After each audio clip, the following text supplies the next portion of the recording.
आज जो हम सीखने जा रहे हैं वो है होली स्पिरिट का 8th नंबर पर जो फ्रूट है नम्रता, उसके बारे में सीखेंगे। ये हम गलातियां 5 उसकी 22 और 23 में हम पढ़ रहे थे। और पहला हमने देखा था प्रेम, दूसरा हमने आनंद, तीसरा हमने शांति देखा था, चौथा हमने धीरज देखा था, पांचवा हमने कृपा दयालुता देखी थी, और 6th हमने देखा था, 6वां हमने देखा था भलाई, और 7वां हमने देखा था विश्वास, और आज हम 8वां देखने जा रहे हैं नम्रता। ठीक है, नम्रता देखने जा रहे हैं। हालेलुया। आज का जो नम्रता का फ्रूट है, जो पाक रूह हमें क्रिएट करता है जब हम समर्पित करते हैं। और आज हम देखेंगे कि नम्रता क्या होता है। पहले हम नम्रता के बारे में सीखेंगे। नम्रता का अर्थ क्या है? तो जो नम्रता है उसे विनम्रता भी कहते हैं, उसे सहनशीलता भी कहते हैं। ठीक है, तो इसलिए जो विनम्रता का अर्थ है कि विनम्रता, सहनशीलता और धैर्य का भाव मीन्स एक्सप्रेशन। ठीक है, स्पिरिट भी कहते हैं। ठीक है, जिसमें व्यक्ति दूसरों का अनादर या अपमान ना करने के बजाय स्वर ही सैनिक को क्या होता है, तैयार होता है। मीन्स नम्र व्यक्ति की जो स्पिरिट है वो ऐसी होती है कि वो इतना विनम्र होता है कि वो दूसरों को क्या कर लेता है, सहन कर लेता है। अगर कोई उसकी विरोधता करता है, कोई उसे गाली देता है, कोई उसे श्राप देता है, कोई उसे झूठ बोलता है, उसका दिल तोड़ता है, या कुछ भी उसके साथ बुराई करता है, उसके साथ कलेश करता है, तो वो क्या करता है, उन सब लोगों को क्या कर लेता है, सह लेता है। वो सब चीजों को सह लेता है, वो हर परिस्थिति को सहन करके आगे निकल जाता है। और उसमें इतना धैर्य होता है, धीरज होता है कि उसमें धीरज होता है दूसरे बंदे को बर्दाश्त करना, सहनशीलता करना। ठीक है, वो दूसरों का अपमान नहीं करना चाहता, दूसरों का आदर करता है, और स्वर को ये सब कुछ क्या कर लेता है, सहन कर लेता है।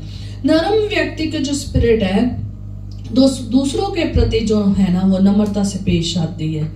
ठीक है, नम्रता से पेश आती है। वो जैसा आगे ढीला पर्सन कैसा भी क्यों ना हो, कठोर पर्सन क्यों ना हो, वो उसको क्या कर लेती है, बर्दाश्त कर लेती है। ठीक है, वो नम्र व्यक्ति इसलिए सहन कर लेता है दूसरों को। क्यों सहन कर लेता है? ये नहीं है कि उसमें कमजोरियां हैं। ठीक है, ये ना सोचो कि कई बार लोग नरम व्यक्ति को क्या समझ लेते हैं, कमजोर समझ लेते हैं, और उसके ऊपर हैवी होना शुरू हो जाते हैं।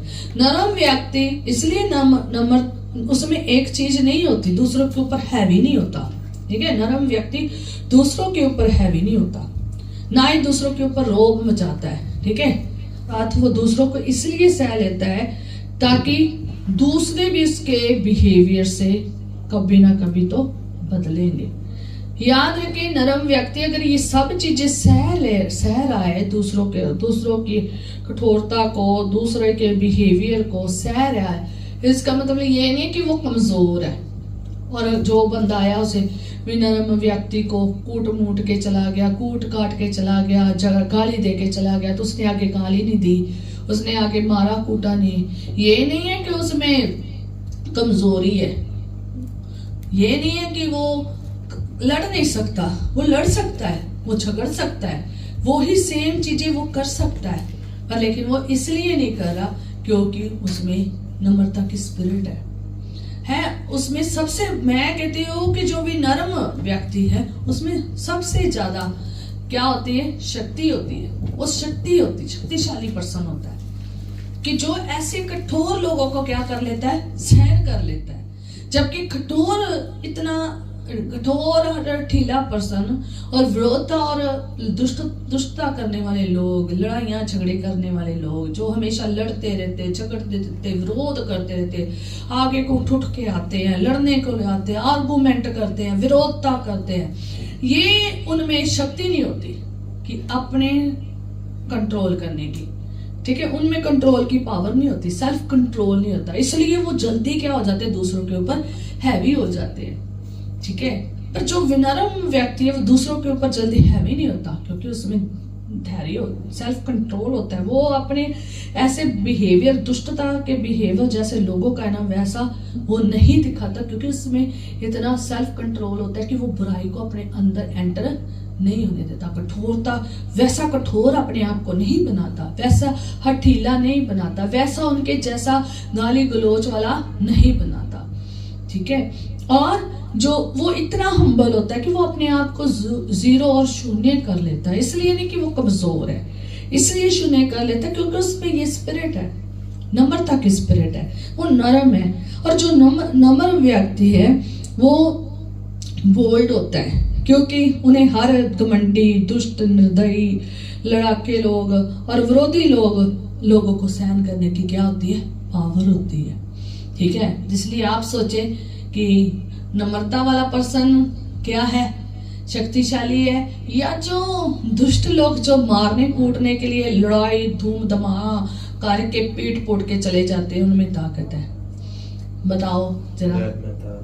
जिसने सहन कर लिया है, जिसमें सहनशीलता है, जिसने सहन कर लिया ऐसी बातों को, और वो फिर भी नरम होकर बैठा और कुछ नहीं उसने बोला, और कोई उसने विद्रोह नहीं किया, उसने कोई आगे मारा नहीं, कूटा नहीं है, और कोई गाली के बदले गाली नहीं दी, और उसने सहन कर लिया।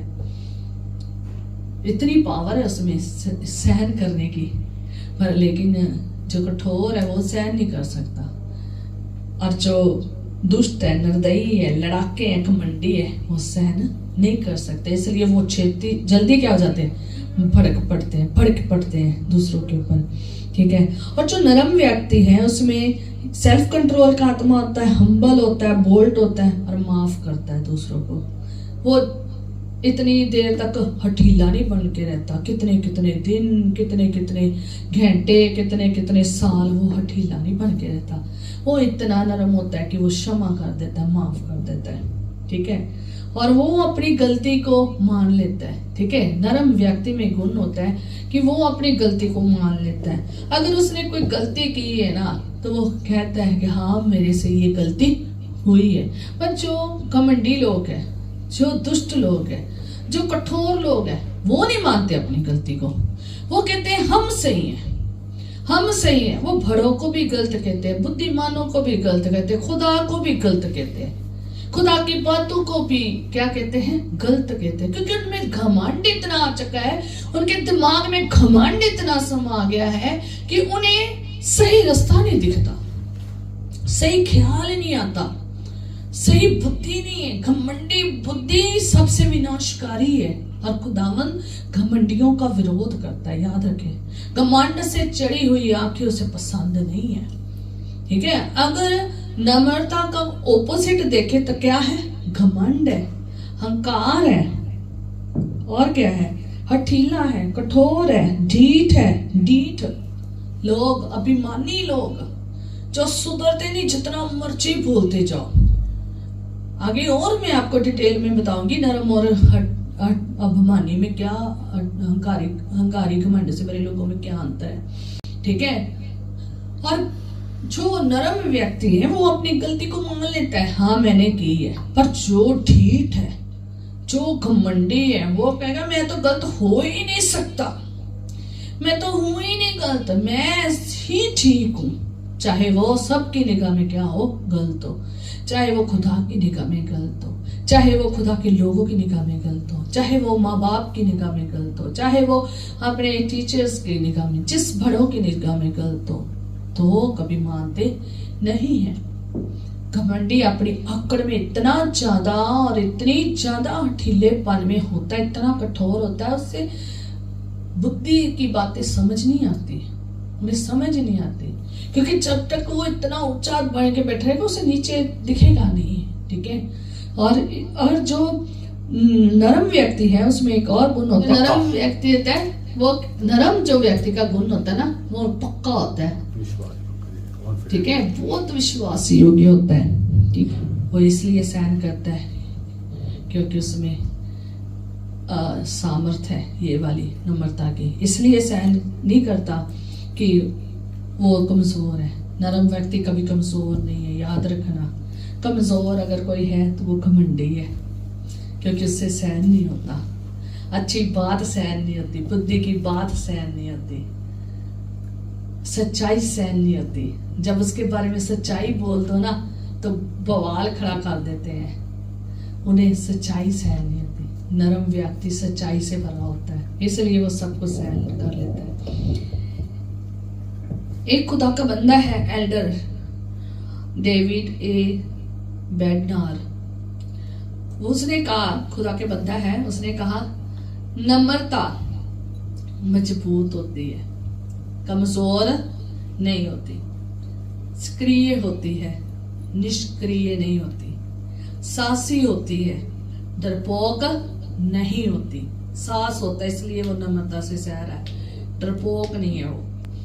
विनम्र होती है, आत्मविश्वास नहीं करती, शलीन होती है, शलीन मतलब दृढ़, ठीक है, जो टूट नहीं सकता, ठीक है, दृढ़ता में। डिसेंट साधारण होती है और डिसेंट होती है, ठीक है। और जो नम्रता है, नम्र व्यक्ति है, वो आसानी से भटकता नहीं है, भटकता नहीं है और दिखावा नहीं करता, दूसरों की उपलब्धियों में सहजता से स्वीकार कर लेता है। ये है नम्रता होती है। कुछ मैंने भी जोड़ दिया इसमें। यह की नम्रता बड़ी अलग है। आप निकाल सकते हैं यशाया उसकी 32 उसके 7 में।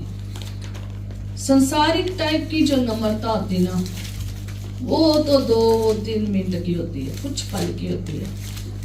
वो 2 मिनट के लिए सहन कर लेते हैं कई लोग, पर लेकिन ज्यादा समय तक ठहर नहीं सकते।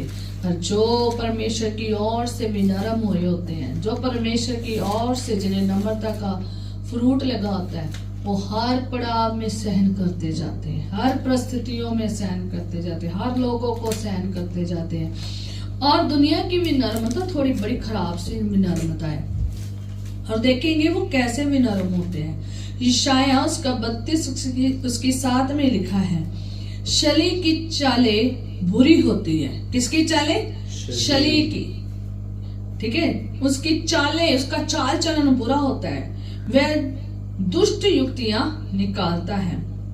और आगे लिखा है कि दरिद्रों को भी झूठी बातों में लूटे, जबकि वह ठीक और नम्रता से भी बोल हो, ठीक है।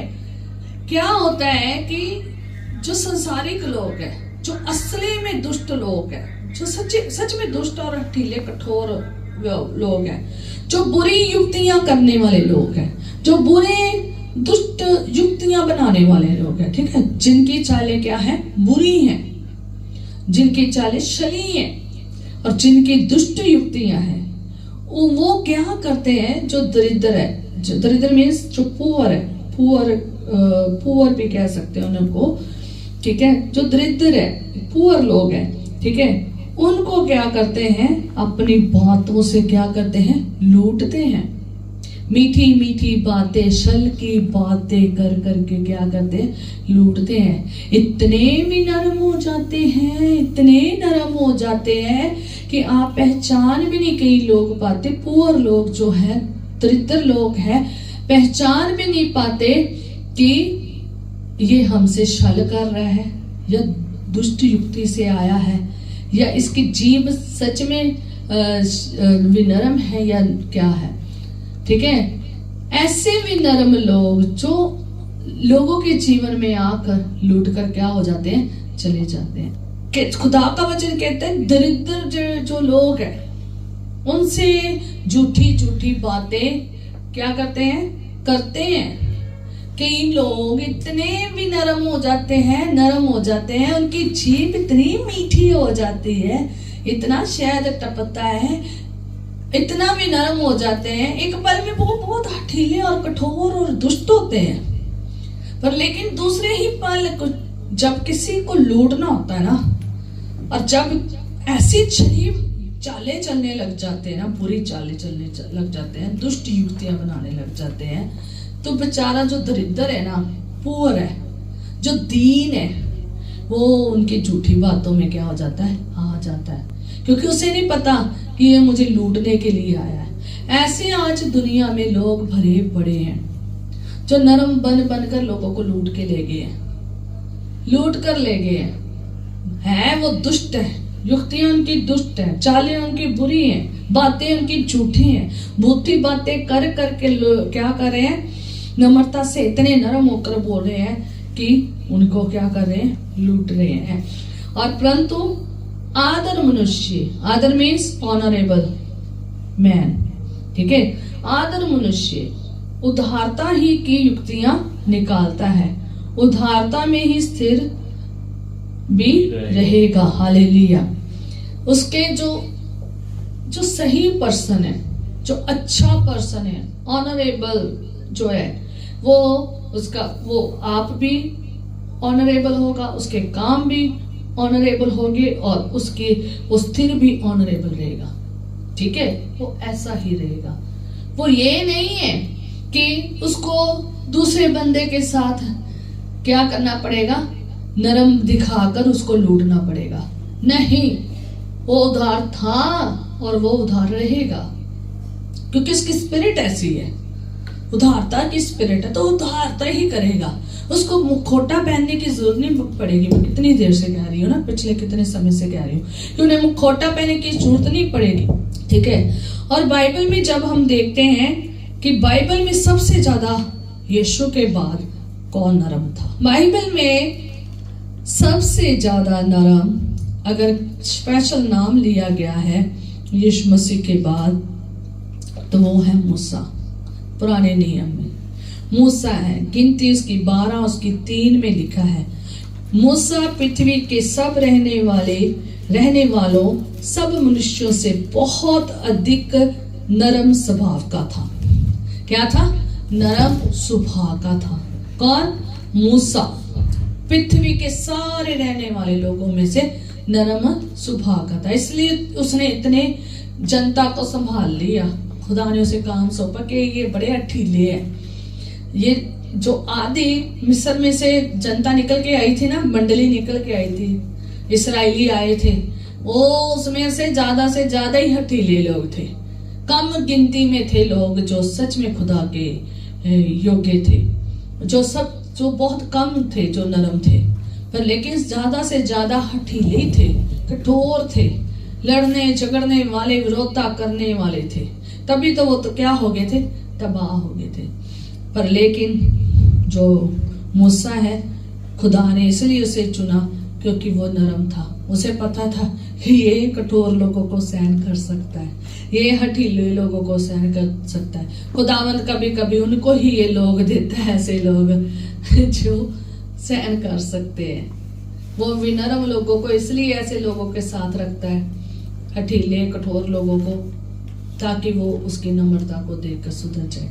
दूसरा हम देखेंगे बाइबल में नए नियम में जब हम देखते हैं, दूसरा हम ये हमारे खुदावन कितना विनम्र है हम देखेंगे।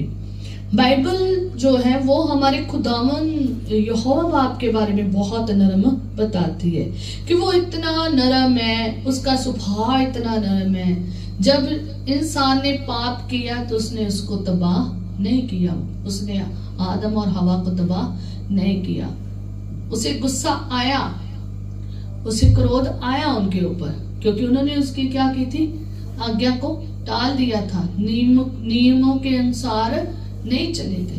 पर लेकिन उसने उसे नष्ट नहीं किया, बल्कि उसे अदन की वाटिका से बाहर निकाल दिया और उनको जरूर क्या दिया है? शराब दिया है, और जरूर उन्हें डांटा है, जरूर उन पे वो तब से लेकर और आज तक खुदावन इतना भी नरम है, इतना नरम है कि हम जैसे हमारे काम है, जैसे इस दुनिया के काम है, अगर वो चाहता, अगर वो नरम ना होता तो वो क्या कर देता?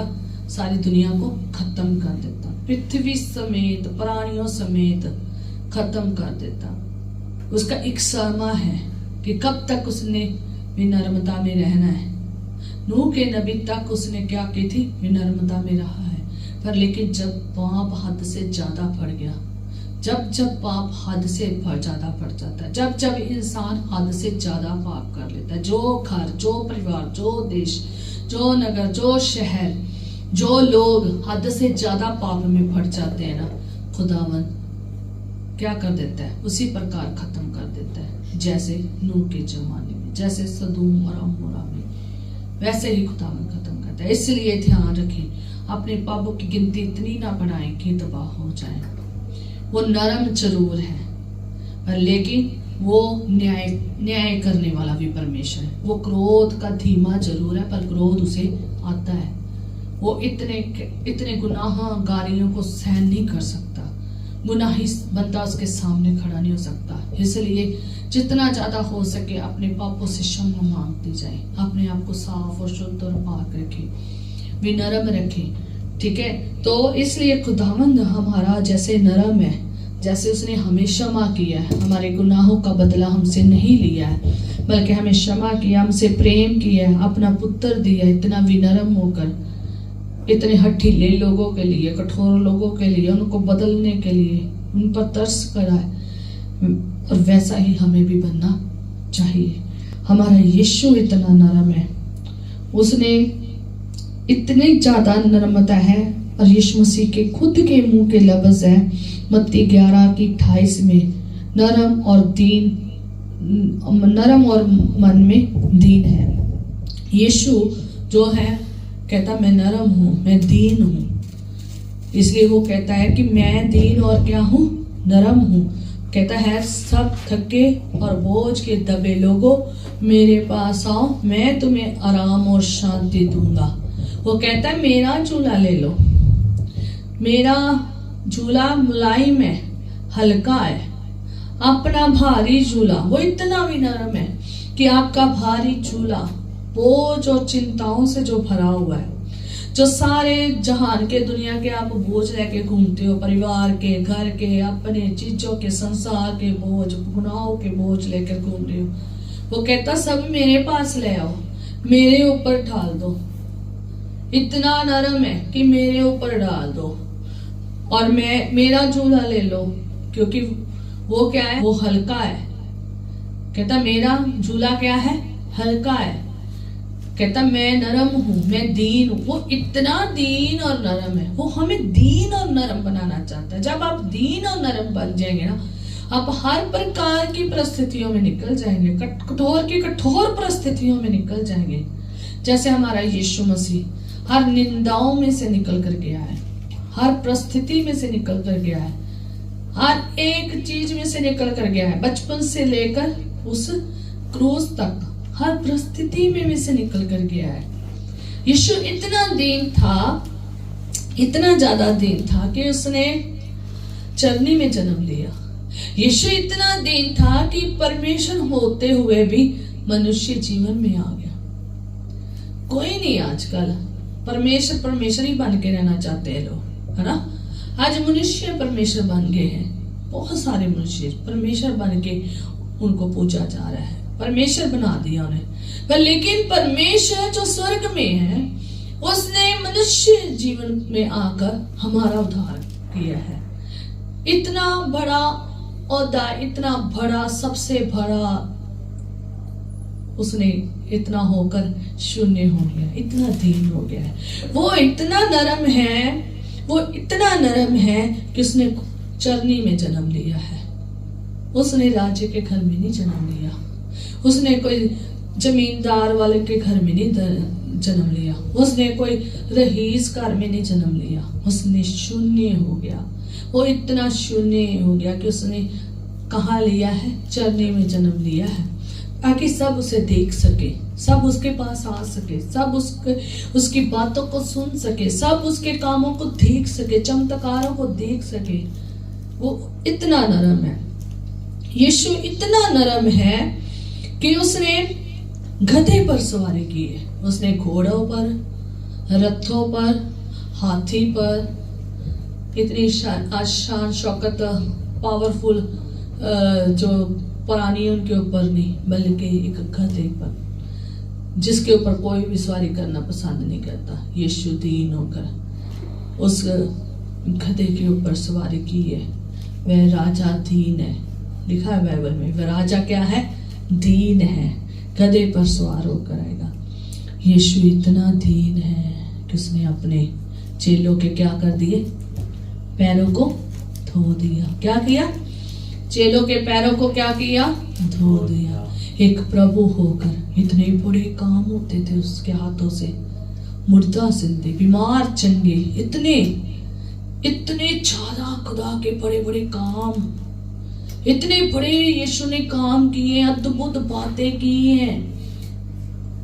इतना राजा घोषित किया कि राजा के तौर पर उसने दिखाया है, पर लेकिन इतना दीन है, इतना नरम है कि उसने अपने चेलों के क्या किए हैं? पैरों को धोया है।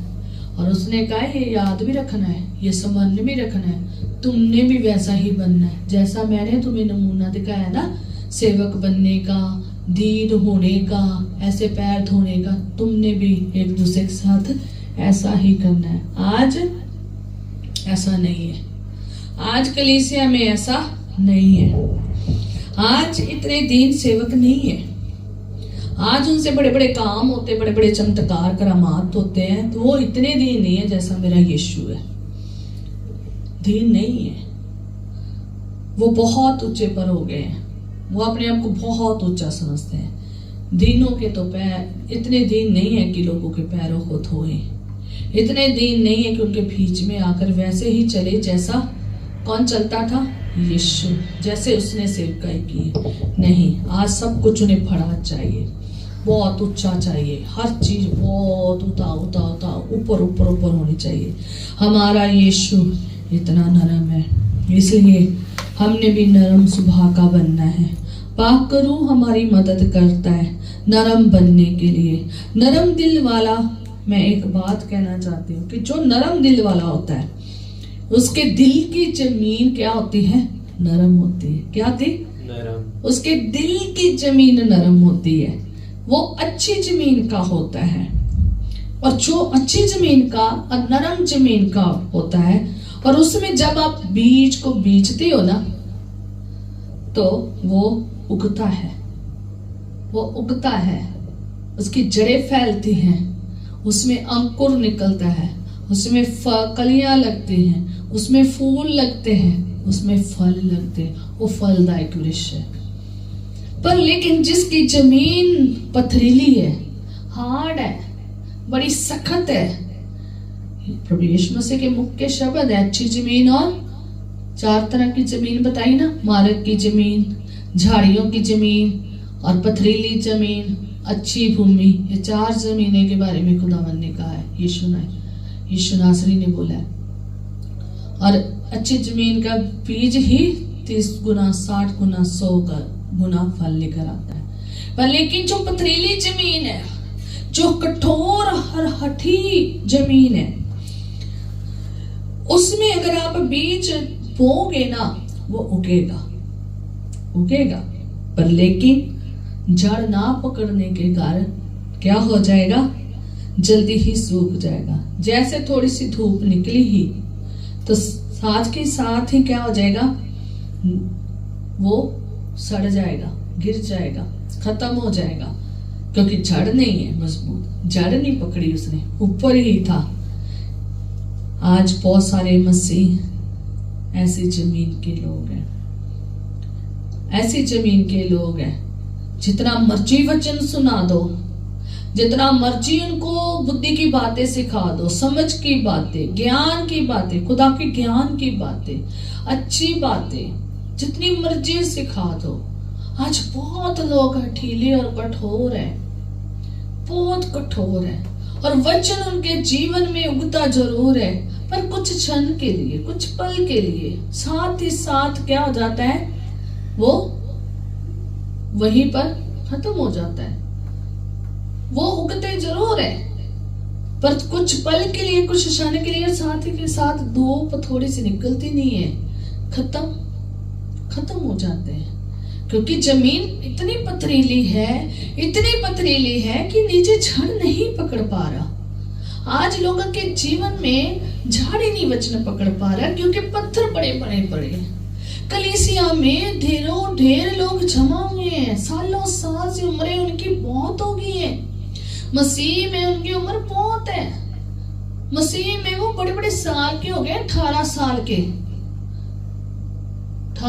के हो गए, कोई 20 साल का, कोई 30 साल का, कोई 6 साल का, कोई 3 साल का, कोई 4 साल का, कोई 18 साल का, किसी को 25 साल हो गए, किसी को 30 साल हो गए, पर है क्या 70 साल के हो गए, है क्या कठोर जमीन। ऐसे ही चले आते हैं वचन सुनते हैं और वचन उनके ऊपर ही पथरीली जीवन के ऊपर, दिल के पत्थर जीवन के ऊपर ही पड़ा रहता है।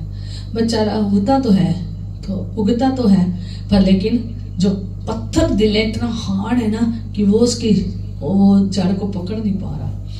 और क्या हो जाता है, जड़ भी खत्म।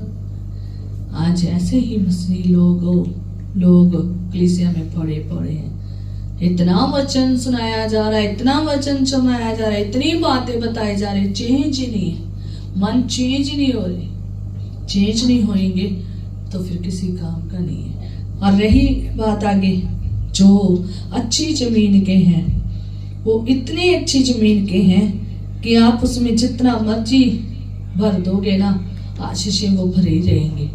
अगर आप उसमें वचन को भरोगे तो 30 गुना, 60 गुना और 100 गुना फल लेकर आएंगे। Hallelujah, hallelujah, hallelujah. जो अच्छी जमीन के हैं उनके दिल में प्रेम होता, आनंद होता है। ये फल होते हैं, ये पाकरू के फल, ये पाकरू के फल होते हैं। वो अच्छाई से भरे होते हैं, सच्चाई से भरे होते हैं, दया वाले होते हैं, रहम वाले होते हैं, धीरज वाले होते हैं, आत्मिक फलों से भरे होते हैं। पर जो पथरीली जमीन के लोग होते हैं, कठोर होते हैं, हठी होते हैं, निर्दयी होते हैं, बुरे होते हैं, दुष्ट होते हैं, छल और कपट से भरे होते हैं, कड़वाहट से भरे होते हैं, हंकारी घमंडी लोग होते हैं। और ऐसे लोग परमेश्वर को पसंद नहीं है। ऐसे लोग परमेश्वर को पसंद नहीं। परमेश्वर का वचन याकूब उसका पहला बाप और उसकी 21 आयत में कहता है कि उस वचन को नम्रता से ग्रहण कर लो जो हृदय में बोया गया और जो तुम्हारे प्राणों का उद्धार कर सकता है। इसलिए याद रखें, अपने जमीन को ऐसा तैयार करें कि इतना नरम करें कि आप उस वचन को क्या करें, ग्रहण करें। कई लोगों को मैंने देखा है वो बहुत जल्दी वचनों को ग्रहण करते हैं और वैसा बनने की कोशिश करते हैं। इसलिए याकूब जो कहता है वो यही कहता है कि वचन को नम्रता से क्या करें, ग्रहण करें। जो आपके हृदयों में बोया गया है उस वचन को ग्रहण कर लो, उसकी जड़ पकड़ लो। कठोर नहीं बनना है, क्योंकि कठोर वचन को ग्रहण नहीं कर सकता।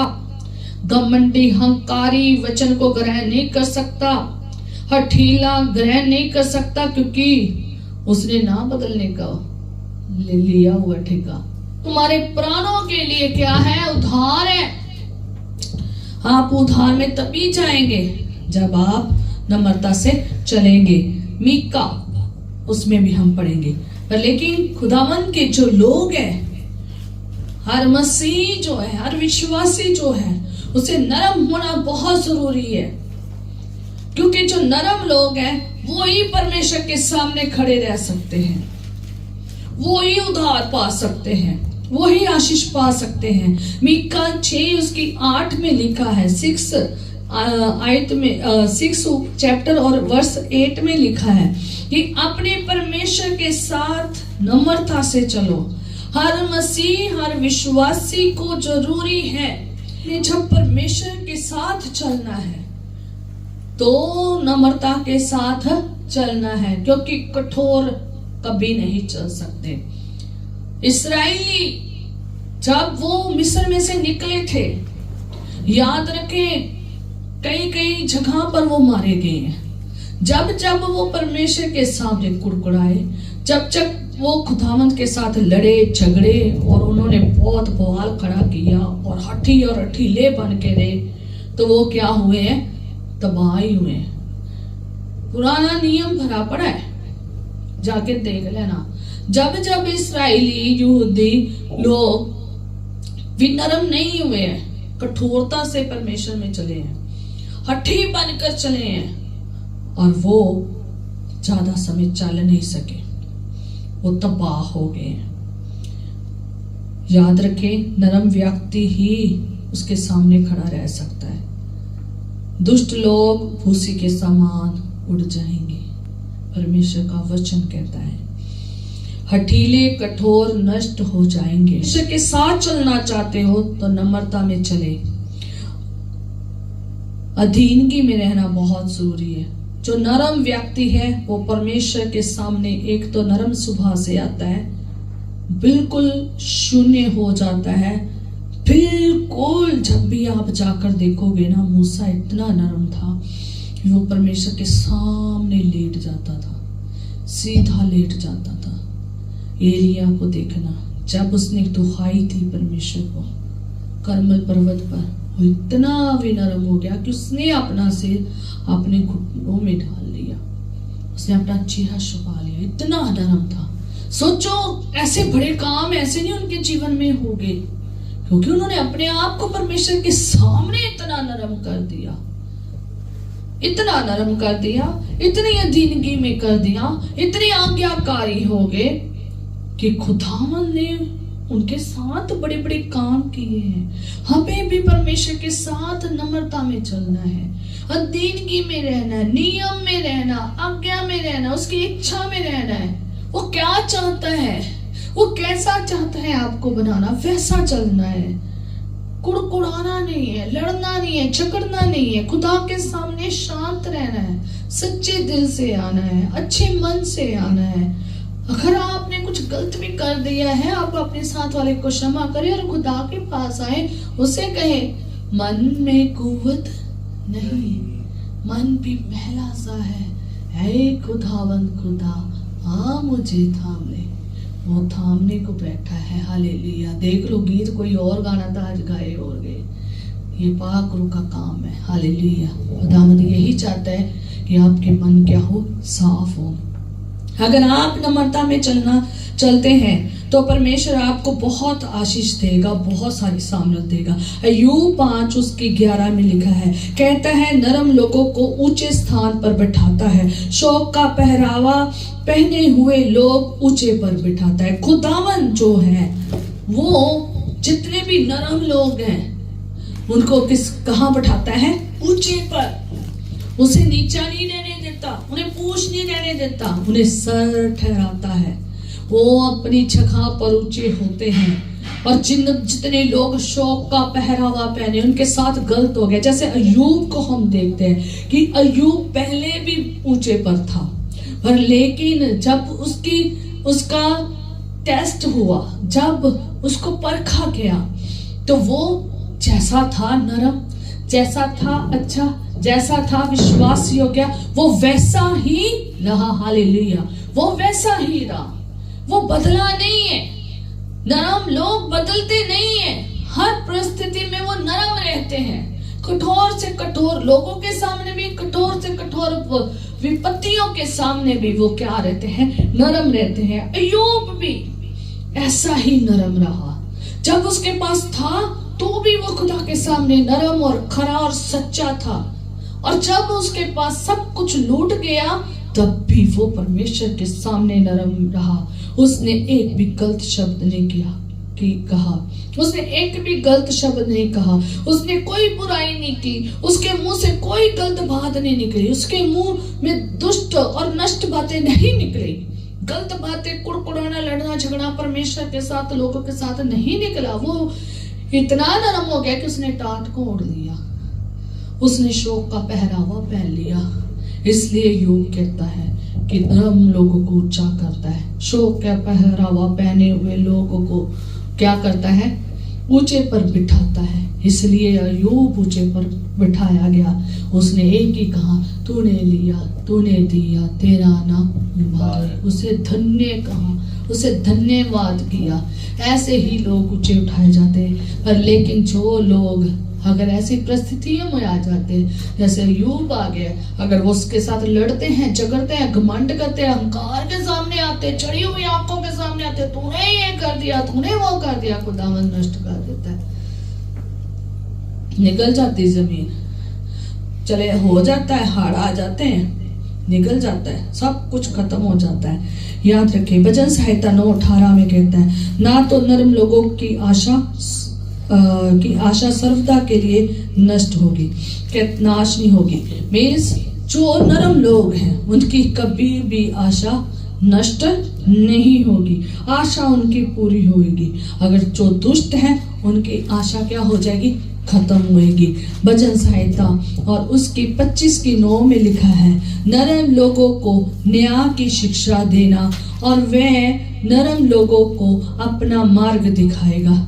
याद रखें, सिर्फ नरम लोग ही मार्ग को सीख सकते हैं, सिर्फ नरम लोग ही शिक्षा को ग्रहण कर सकते हैं। इसलिए वो कहता है कि नरम लोगों का न्याय की शिक्षा, उनको न्याय की शिक्षा देगा, उनको सिखाएगा कि न्याय कैसे करना है, उनको सिखाएगा, उनको ही मार्ग दिखाएगा, क्योंकि वो खुदा के सामने नम्रता से चले। और जो खुदा के सामने नम्रता से चलेगा, जो दूसरों से भी नम्रता से चलेगा, खुदावंद उन्हें न्यायकारी बनाएगा, खुदावंद उन्हें अपना मार्ग दिखाएगा। घमंडी कभी शिक्षा नहीं लेना चाहते, जितनी मर्जी उन्हें वचन की शिक्षा दे दो, जितनी मर्जी अच्छी शिक्षा दे दो, घमंडी लोग नहीं लेते, कठोर लोग नहीं लेते, हठीले लोग नहीं लेते। इसलिए वो मार्ग से भटक जाते हैं और ऐसे मार्गों में चले जाते हैं जो नाश की तरफ जाते हैं, जो तबाह कर देते, जिंदगियां नष्ट कर देते हैं। इसलिए घमंडी नहीं बनना है, हमने अपने जीवन को नष्ट नहीं करना बल्कि आशीषित करना है, अच्छे मार्ग पर लेकर जाना। अगर अच्छे मार्ग में चलना चाहते हो तो खुदा के सामने और लोगों के साथ विनम्रता दिखानी पड़ेगी। भजन संहिता 147 उसकी 6 में लिखा है, यहोवा नरम लोगों को संभालता है और दुष्टों को भूमि पर गिरा देता है। नरम लोगों को संभालता है क्योंकि वो बहुत नरम रहे हैं, पर जिन्होंने दुष्टता की है उनको वो घमंडियों को गिरा देता है, क्योंकि वो बड़े घमंड दुष्ट तरीके से आए हैं, खुदा गिरा देता है। और भजन संहिता 149 में भी देखेंगे कि वह 149 की 4 में लिखा है, वह नरम लोगों का उद्धार करके उन्हें शोभायमान करेगा। कितना उन्हें उद्धार का भी आत्मा मिल गया, उन्हें परमेश्वर की तरफ से उद्धार भी मिल गया, जो उन्हें अनंत काल में लेकर जाएगा, जो उन्हें आशीषित बनाएगा, और उन्हें सम्मान भी मिल गया, उन्हें आदर भी मिल गया, उन्हें शोभामय बनाया। कितना बड़ा आदर दिया। अगर चाहते हैं कि खुदावंद आपको शोभामान बनाए, शोभामान बढ़ाए आपकी, तो आप क्या हो जाए, नरम हो जाए। हालेलुया। इसलिए परमेश्वर के साथ हमें नम्रता में बनना है, दूसरों के साथ भी नम्रता में बनना है। परमेश्वर का वचन 2 तीमुथियुस निकाल लीजिए, ये निकालना बहुत जरूरी है। 2 तीमुथियुस 2:25 में लिखा है कि विरोधियों को नम्रता से समझाएं। आगे वही पढ़ेंगे, ठीक है। तो 2 तीमुथियुस 2:25 में लिखा है, विरोधियों को नम्रता से समझाएं, क्या जाने परमेश्वर उन्हें मन फिराव का मन दे कि वे भी सत्य को पहचाने। विरोधी लोग जो परमेश्वर का डर नहीं रखते, उन्हें नम्रता से समझाए। अब जो हठीले हैं, कठोर है, विरोध करने वाले आ गए, झगड़े करने वाले आ गए, गाली गलौच देने आने वाले आ गए, उनको कैसे समझाना है, नम्रता से समझाना है। शायद हो सके कि उनका मन क्या हो जाए, नरम हो जाए। हमने देखा है हमारे खुदावंद के लोगों में देखा है जो बदले हैं, जो विरोधी थे एक टाइम पे, जो एक टाइम थे सताने वाले थे, जो एक टाइम पे बहुत ज्यादा हठी थे, और जैसे उन्हें परमेश्वर की हमने जैसे उनके साथ नम्रता से बिहेव किया गया है, नम्रता से उन्हें समझाया गया है, नम्रता से उनको लोग सहते आए हैं, और वहां पर गवाहियां खड़ियां हुई हैं। याद रखें, जब आप नम्रता से उन्हें समझाएंगे, हो सकता है कि वो उनके मन बदल जाए, हो सकता है कि उनका मन नरम हो जाए, और परमेश्वर उन्हें मन फिराव का मन दे, और उन्हें सत्य को पहचान ले। अगर आप चाहते हैं कि वो यीशु को पहचाने, वो सत्य को पहचाने, आप जरूर भी नरम रहे, नर्मता से उनके साथ बिहेव करें। विरोधियों को अगर बचाना चाहते हो, वो सत्य को जानेंगे और सत्य उन्हें आजाद करेगा। हालेलुया। तीतुस 3 उसकी 2 में हम पढ़ेंगे परमेश्वर के वचन में। किसी को बदनाम ना करें, झगड़ालू ना हो, पर कोमल स्वभाव के हो, सब मनुष्यों के साथ बड़ी नम्रता के साथ रहें, क्योंकि हम भी पहले क्या थे? निर्बुद्ध थे। हम भी पहले क्या थे? निर्बुद्ध थे, आज्ञा ना मानने वाले थे और भ्रम में पड़े हुए और विभिन्न प्रकार की अभिलाषाओं में और सुख विलास के दास्तव में थे और भैर भाव और ठाक करने में जीवन व्यतीत करते थे, घृणित थे और एक दूसरे से बैर रखते थे।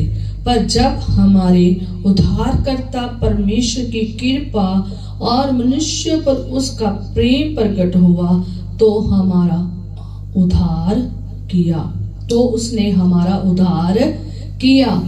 हालेलुया। और आगे लिखा, और ये धर्म के कामों के कारण नहीं जो हमने आप किए, पर अपनी दया के अनुसार नए जन्म के स्नान और पवित्र आत्मा के हमें नया बनाने के द्वारा हुआ है। हालेलुया। हमारा जो उद्धार हुआ है वो हमारे जो हमने धर्म के काम करने अच्छे करने शुरू किए उसके द्वारा नहीं, बल्कि खुदावंद की उदारता के साथ हुआ है। कहता है इसलिए दूसरों के साथ भी तुम विनम्र रहो, क्योंकि पहले हम भी क्या करते थे? पहले बहुत पाप करते थे। कहता किसी को बदनाम ना करें। आज बहुत सारे लोग कोई गलत काम कर लेता, उनको 4 जगहों पर जगह क्या करते हैं? बदनाम करते हैं। ये तो ऐसा है, ये तो वैसा है। और ना ही झगड़ालू बने, जगह जाके लड़ना नहीं है। हर बंदे के साथ लड़ना नहीं है। जाके उधर के चल भी लड़ लिया, उस घर के उनके घर में भी लड़ाई कराए, उस चर्च में गए वहां पर भी लड़ाई कराए, सारी जगहों पर लड़ाइयां ही करते फिरो। नहीं, झगड़ालू नहीं बनना, पर कोमल स्वभाव का बनना है, नरम स्वभाव का बनना है और सब मनुष्यों के साथ बड़ी नम्रता के साथ चलना है। और क्योंकि हम भी पहले क्या थे? निर्बुद्ध थे। निर्बुद्ध मीन्स बेसमझ थे, जिनको बुद्धि नहीं थी, समझ नहीं थी कि कैसे चलना है। हम भी अन्य आज्ञाकारी में चलते रहे, हम भी भ्रम में पड़े हुए थे जैसे वो आज लोग पड़े हैं। हम भी पहले कई प्रकार के क्या थे? अभिलाषाओं में पड़े हुए थे। हमें भी अभिलाषा में बड़ी पकड़ी हुई थी। हम भी बड़े सुख विलास के दास्तव थे। हम भी सुख सारे ज्यादा तौर पर जो दुष्टता के कामों में रहते हैं वो सुख विलास में रहते हैं। ये नहीं है कि वहां पर लेट गए तो सुख विलास हो गया, वो नहीं। जो गलत काम करे उनको बड़े अच्छे लग रहे थे, जो दुष्ट काम बड़े सुख विलास वाले लग रहे थे ना, अच्छे मन को भा रहे थे वो, ठीक है। पहले ये सारे बैर भावडाल, ये सारे उल्टे घृणित काम, बैर, ये सारे काम करने वाले थे, बुराई के, दुष्टता के, अभिलाषाएं के, सारे संसारिक शारीरिक अभिलाषा वाले काम करने वाले थे। इसलिए हमें खुदा ने अपना खुदा ने हम पर अपना फजल किया, हमें क्या किया है? बचा लिया है, ठीक है। और हमें उसने नए जन्म दिया, उसने हमें नया जन्म दिया, उसकी दया से हमने नया जन्म पाया है और पवित्र आत्मा ने हमें नया बनाया है। अब हमने भी जब नए बन गए हैं तो हमें दूसरों को भी क्या करना है? नया बनाने के लिए उनके साथ नम्रता में पेश आना है, ताकि खुदावन उनके जीवन में भी सत्य को लाए, ताकि खुदावन उनको पहचानने की शक्ति दे, वो सत्य को पहचाने, ताकि उनकी आंखें खुले, वो जाने और वो भी क्या हो? बदले। उनको बदनाम नहीं करना। कोई गुनाही बंदा आ जाता है चर्च में, कलीसिया में, और लोग एक दूसरे के साथ गुफ्तगू करने लग जाते हैं ना, एक दूसरे की, ये ऐसा है, ये ऐसा है, ये ऐसा नहीं करना। ना तो कलीसिया में बदनाम करना है, ना कहीं और बदनाम करना, बल्कि उनके साथ ऐसा नम्रता से पेश आना है ताकि वो भी क्या होता जाए? बदलता जाए। हालेलुया। आगे हम गलातियां 6:1 में देखेंगे, कहता है भाइयों, यदि कोई मनुष्य किसी अपराध में पकड़ा भी जाए, अगर मान लो कलीसिया में अगर कोई अपराध में पकड़ा जाता है, और तो तुम जो आत्मिक हो विनम्रता से, नम्रता की आत्मा से के साथ ऐसे को संभाले और अपनी चौकसी रखे, और एक चौकसी रखें कि तुम भी परीक्षा में ना पड़ो। खुदावंद का वचन कहता है कि अगर कोई गुनाह करते, अपराध करते हुए पकड़ा जाता है, उसको दंड नहीं देने लग जाना, न्यायकारी नहीं बन जाना, उसके साथ बैर भाव नहीं रखना, उसे अलग नहीं कर देना, उसके साथ कोई ऐसा अपराध नहीं करना, बल्कि तुम्हें नम्रता की आत्मा से, जो तुम्हें नम्रता का फल मिला है, अब आत्मा मिली है, ऐसी आत्मा का बन के उसको क्या करना है, उनको आत्मिक नम्रता बन के उसको संभाल लेना है, उसे समझा देना है। किस में से? वचन में से। अपराधों के बारे में बता देना कि तूने अपराध किया है, पर लेकिन उसके ऊपर दोष नहीं लगाना, क्षमा रेत नहीं होना, क्षमा करना है और उसे संभालना है ताकि वो पीछे ना हट जाए, फिर संसार में ना चला जाए, फिर शैतान की गुलामी में ना चले जाए। और चौकसी से करना है कि ये ना हो कि उसको संभालते संभालते आप ही परीक्षा में पड़ जाओ, ये ना हो अब आपसे ही अपराध हो जो, जब आपको ही वो वैसा ही बना रहे, अपनी लपेट में ले ले। इसलिए जो भी करना है ध्यान पूर्वक करना है। हालेलुया। आगे पहला पतरस 3:4 में 2-3 मिनट 5 मिनट लेंगे, उसके बाद बंद करेंगे। पहला पतरस 3:4 में लिखा है, हमारा गुप्त मनुष्य जो छिपा हुआ है, हमारा गुप्त मनुष्य। कौन सा गुप्त मनुष्य है? ये अंदर, जो हमारा अंदरला मनुष्य है, गुप्त मनुष्य है, वो जो छिपा हुआ है, नम्रता और मन की दीनता की अविनाशी सजावट में सुसज्जित करें, क्योंकि परमेश्वर की दृष्टि में इसका बड़ा मूल्य है। अविनाशी सजावट है। याद रखें, अगर आप भी परमेश्वर के सामने अगर मन के दीन होकर आते हैं तो खुदावंद के सामने आप बहुत बड़े मूल्यवान है, बहुत बड़ा मूल्य है उसकी दृष्टि में। इसलिए हमें गुप्त जो हमें मनुष्य है हमारा, उसमें हमें इतना भी नरम होना है, इतनी दीनता में होना है कि ये खुदावंद के आगे बहुत दृष्टि में बड़ा भी है। और सबसे ज्यादा ये हमारी सजावट है, ये वो सजावट है जो कभी नाश नहीं हो सकती, अविनाशी है। अगर मैं एक बात कहूँ तो ये एक हमारा धन है, ये ही धन है जो स्वर्ग में क्या हो रहा है, जमा हो रहा है। 3:8 में लिखा है कि सबके सब एक मन और दयालुता और भाईचारे के प्रेम में रहने वाले और करुणामय और नरम बनो। सबके सब, जितनी मंडली में लोग हैं, जितने मसीह में हैं, चाहे वो किसी भी जगह पर रह रहे हैं, चाहे वो एक मंडली में है, चाहे वो सारी मंडली से, सारी में एक मन के होने चाहिए, एक मन के, और दयालु होने चाहिए, भाईचारे में होने चाहिए, प्रेम भाईचारे जैसा होना चाहिए, ऐसे हमने रहना है। और करुणामय होना चाहिए। ये सारे गुण हमारे परमेश्वर में, हम में भी होने चाहिए। और हमें सबको नरम बनना है। ये खुदावंद का ऑर्डर है, आज्ञा है कि हमें ऐसा बनना है। और ऐसे ही लोग परमेश्वर के साथ चल सकते, दूसरे नहीं चल सकते। मैंने आपको कह दिया है, घमंडी कठोर हठीले नहीं चल सकते। आप वचन में पढ़ सकते हो। अगर व्यवस्था विवरण 8 की आप 2 में पढ़ोगे तो वहां लिखा है, और स्मरण रख कि तेरा परमेश्वर कि यहोवा 39 वर्ष में तुझे सारे जंगल के मार्ग में इसलिए ले आया कि वह तुझे नरम बनाए। इसलिए खुदावंद इसराइलियों को लेकर आया था। 40 साल लग गए उनको विनम्र बनाने में, नम्र बनाने में। अगर वो 1 दिन में बन जाते, 2 दिन में बन जाते, 7 दिन में बन जाते तो शायद उनका सफर कम होता। पर लेकिन आज बहुत सारे मसीह ऐसे ही हैं, उनके भी इतने साल गुजर गए हैं, और कई तो मर गए हैं ऐसे ही जैसे इसराइली मर गए हैं, पर नरम नहीं हुए, नरमता नहीं आई, मर गए हैं, कठोर रहे हैं, लड़ते झगड़ते रहे हैं, खुदा के साथ भी, खुदा के बंदों के साथ भी, हर चीज के ऊपर, दुनियावी चीजों के ऊपर लड़ते रहे हैं, अपराध करते रहे हैं, विरोधता करते रहे हैं। इसलिए वो अपने कामों के अनुसार क्या हो गए, नष्ट हो गए। परमेश्वर का वचन कहता है कि मैं तुम्हें 40 वर्ष, परमेश्वर कहता है कि जंगल में इसलिए रखा है कि तुम क्या बनो, नरम बनो। मैं तुम्हें इसलिए इस मार्ग में लेकर आया हूं और तेरी परीक्षा करके ये जान ले कि तेरा मन में क्या है। खुदावन परीक्षा करता है और जांचता है। कहता विश्वास परखा जाता है, इंसान परखा जाता है। और जब हमारी परख हो तो हम पूरे के पूरे खालिस सोने के समान होना चाहिए, एक खालिस चांदी के समान निखर कर आना चाहिए। और याद रखें कि जब परीक्षा इसलिए होती है ताकि हमारा नरम जाना जाए कि हम नम्रता में थे या कैसे थे, कठोर थे। और लिखा है कि तू उसकी आज्ञाओं का पालन करेगा या नहीं। कभी कभी खुदावंद यही देखता है, तुम्हें उस रास्ते में लेकर जाता है कि तू आज्ञाकारी रहेगा या नहीं। आज तक खुदावंद ने ये अपने लोगों में देखता है। उसने तुझको नरम बनाया और भूखा भी होने दिया। कई बार हमें भूख में से गुजरने देता है, हमें भूखा होने देता है और देखता है कि आप भूख को सहन कर सकते हैं या नहीं।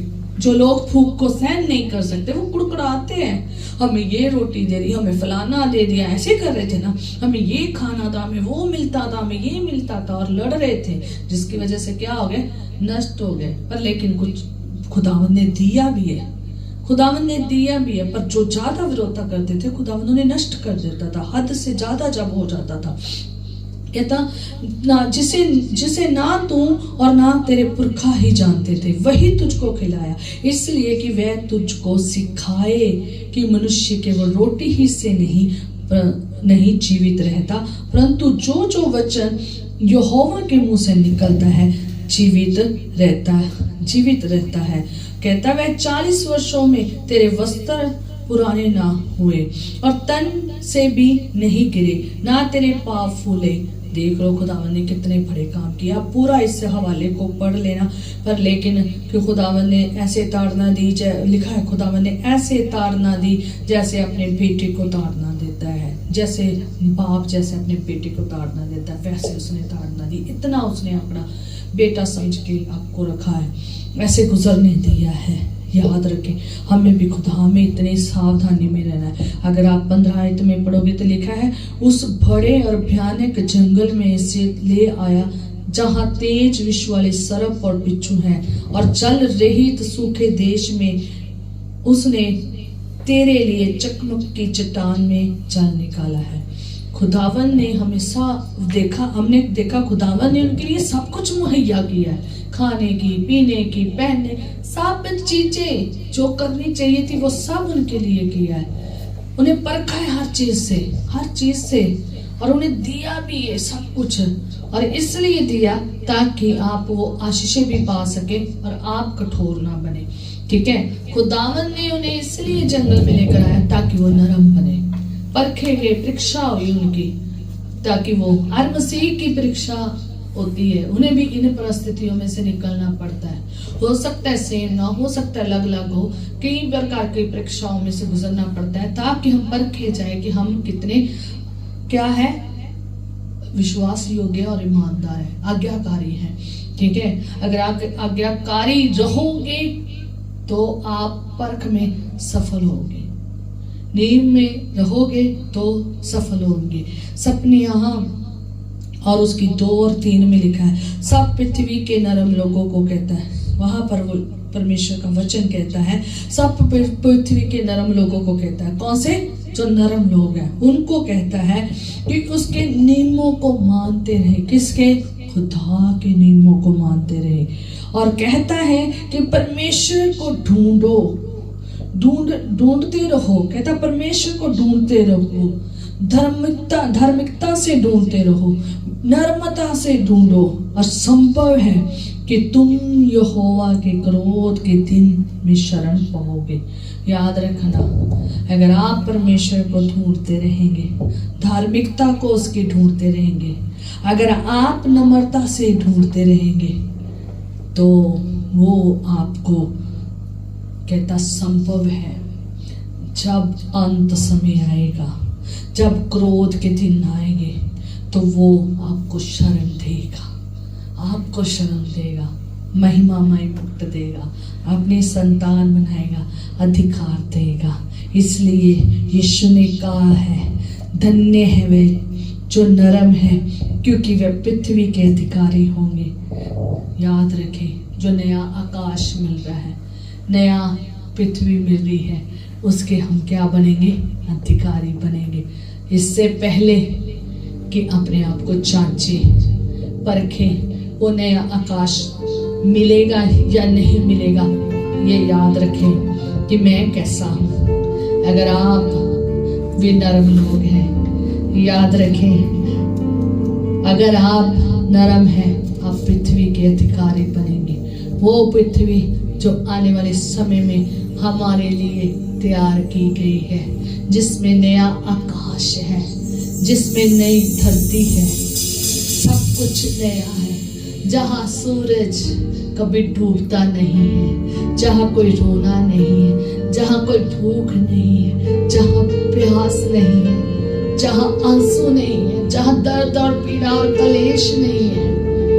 याद रखें, खुदा ने नरम लोगों के लिए वहां पर जगह तैयार की है। अगर आप नरम बनोगे, आप शरण पाओगे, बेटे बेटियां कहलाए जाओगे, स्वर्ग के राज्य के अधिकारी बनोगे।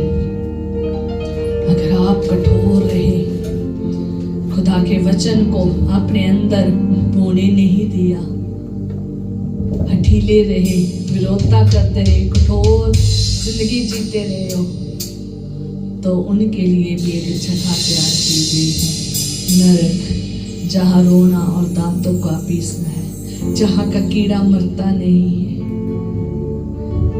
जहाँ सिर्फ चिल्लाना ही चिल्लाना है, पीड़ा ही पीड़ा, दर्द है, जहाँ आग ही आग है,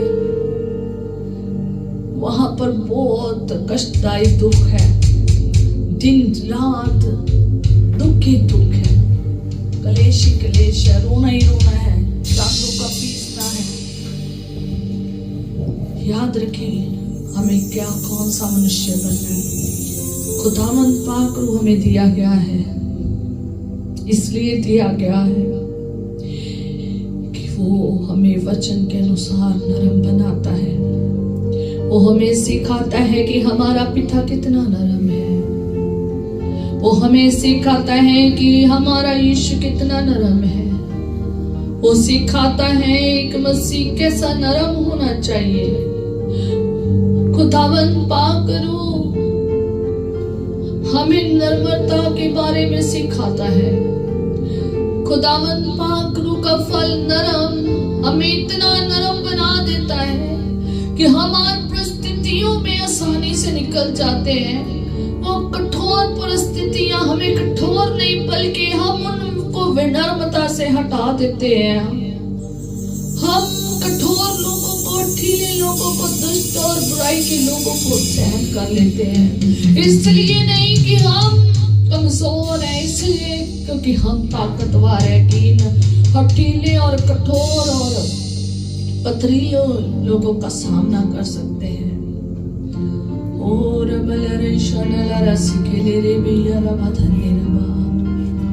खुदावंद पाक रूह, मैं प्रार्थना करती हूँ खुदावंद हमारे हृदयों में देख, कहीं ना कहीं अगर जगह कठोर है, पथरीली है, आज उसे अच्छी भूमि में क्रिएट कर दे खुदावंद। मैं प्रार्थना करती हूँ खुदावंद सबकी जिंदगियों के लिए खुदावंद, जितने भी हृदय कठोर हैं, वचन कहता है मैं पत्थर दिल को निकाल दूंगा और तुम्हें गोश्त का दिल दूंगा। मेरे खुदावंद यहोवा यानी जिंदगी यीशु नासरी, आज पत्थर दिल बदल जाए यीशु के नाम से। आज कठोर दिल बदल जाए, हठीले और दुष्ट और बुराई से भरे जीवन बदल जाए। आज यीशु के नाम से दिल चेंज हो जाए। आज दिल नरम हो जाए, दीन हो जाए। आज दिल वैसे बन जाए जैसा हमारे यीशु का है, जैसे हमारा यीशु का वचन कहता है, जैसे हमारे खुदा का वचन कहता है, वैसे भी नरम हो जाए, वैसे नरम हो जाए। धार्मिकता के साथ ढूंढे, विनम्रता के साथ ढूंढे, अपने परमेश्वर को ढूंढे, उसमें शरण पाए। ओ मैं नम्रता का फल मांगती हूँ, अब मैं यीशु के नाम से भी नम्रता का फल मांगती हूँ। हर एक के जीवन में नम्रता का फल आके ठहर जाए यीशु के नाम से। सारी कठोरता, दुष्टता और बुराई सब यीशु के नाम से दूर हो जाए। अच्छी भूमि बन जाए यीशु के नाम से, ताकि जब भी वचन बोया जाए 30 गुना, 60 गुना और 100 गुना फल लेकर आए। मैं यीशु के नाम से ये आशीष मांगती हूँ। मैं यीशु के नाम से नरम दिल मांगती हूँ। मैं यीशु के नाम से अच्छा दिल मांगती हूँ। मैं यीशु के नाम से सच्चाई से भरा हुआ दिल मांगती हूँ। मैं यीशु के नाम से आज्ञाकारी दिल मांगती हूँ। मैं यीशु के नाम से नियमों पर चलने वाला दिल मांगती हूँ, जो मेरे यीशु के नियमों पर चलता है। मैं यीशु के नाम से मांगती, फल को मांगती हूँ। हर एक के जीवन में ये रसीला फल, ये अच्छा फल, नम्रता का फल और सारे फल उगने पाए। यीशु के जलाली नाम से मांगते हैं।